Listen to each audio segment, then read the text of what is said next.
One thing people are spending a lot of money on right now is a house. The housing market is red hot. Tonight, the once sky-high price of lumber is coming back down to earth. Christian Hauser is in the East End tonight with whether that means the cost of a new home is going to follow suit. Christian, it's just been unreal looking at these prices. Yeah, it's just absolutely crazy to see how much it has gone up over the past couple of months, and now it looks like it's on that roller coaster hill down.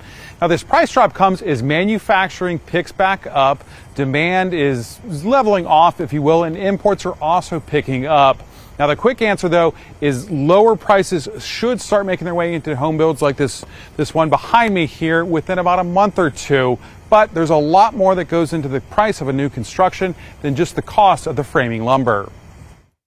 Bob Beck and his wife are building their dream home along the Ohio River. We really fell in love with a site on the river and thought it was a great place to build a house. It was really Hannah's inspiration, my wife. They bought the land about 2 years ago and been working ever since. Construction started last fall, just as the cost of wood was rising. The prices when we locked in had already jumped something like 25 to 40%.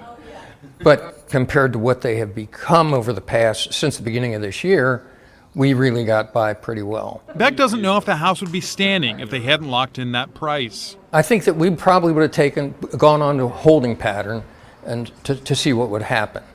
It would be very difficult to manage any kind of budget with the prices going the way they are. David Logan is with the National Association of Home Builders. He says wood is second only to labor when it comes to the cost of a home. He says most builders don't have a stockpile of wood just sitting around to weather these type of skyrocketing costs.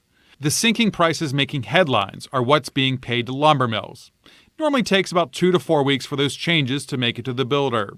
With how high prices were, how fast they've fallen, and the lags that existed previous to where we are now, we don't expect prices for builders to come down to the point they are now for months. But don't expect OSB or plywood prices to come down anytime soon. Those are still sky high because resin makers are trying to get caught up after being taken offline due to energy issues in Texas over the winter.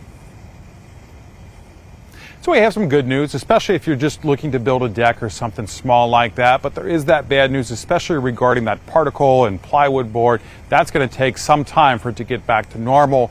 Now, hopefully this will all level off. Now, David Logan, he's the economist you heard in that piece. He's actually going to be meeting with the White House in the coming days as part of kind of a lumber supply issue symposium to talk about just everything from the logger portion of this to the sawmill to the builder to try and figure out if there's a way to get these prices stabilized so that you know what it's going to cost to build a home.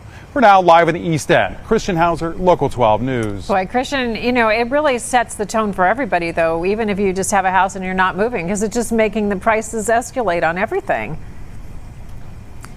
Yeah, it really is, Paul, and especially finding workers that consistently can come to the house. That was one thing that the person who's building this house said, that he's been lucky that he's had consistent crews, but a lot of people aren't fortunate or aren't that lucky when it comes to having people who are coming in and day out to work on these job sites. All right, well, we'll keep an eye on that and the construction out there along the river. Thanks, Christian.